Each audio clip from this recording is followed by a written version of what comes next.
Our culture and our language should be as readily available and accepted as any other. The biggest threat probably to te reo is not speaking it at all. It's a key part of the New Zealand culture.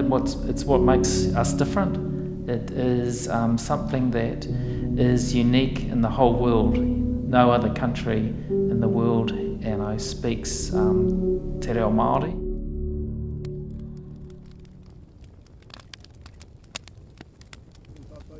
My dad was a school teacher at Tauranga Boys College, so I was brought up with education, and one of the pepeha of my grandfather was a challenge to seek out education. That's probably why my dad was involved as a school teacher.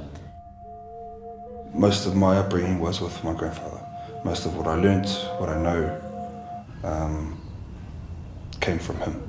You know, went to kairiki school, so I rode my horse to school and things like that. So I had a very, very country boy sort of upbringing. I was raised around te reo as a child, and of course, you know, when you get older into your teens, you just want to do what you want to do, so I did what I wanted to do, and that wasn't any of that. It wasn't until we got into our 40s, and then woke up one day and I said, oh my gosh, I want to learn the reo.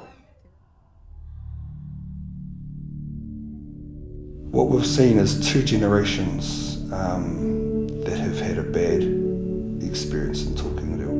My grandfather's generation being, you know, beaten at school by teachers for speaking Māori, and then the generation after that has missed out on speaking Māori because of the fear that their parents had in their experience.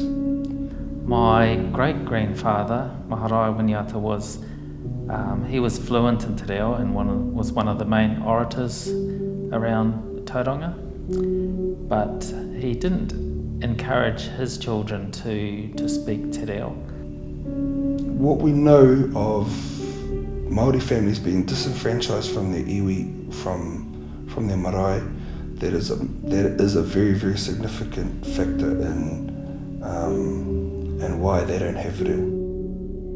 It was a real challenge for particularly my parents' generation to speak te reo, because it just wasn't encouraged. It wasn't seen as the thing to do, and so there was a real risk that it could have died out. A lot of what we use is quite outdated in terms of books and workbooks and things like that, so it's finding a way forward with not only with technology, but the way that we implement our education of te reo Māori.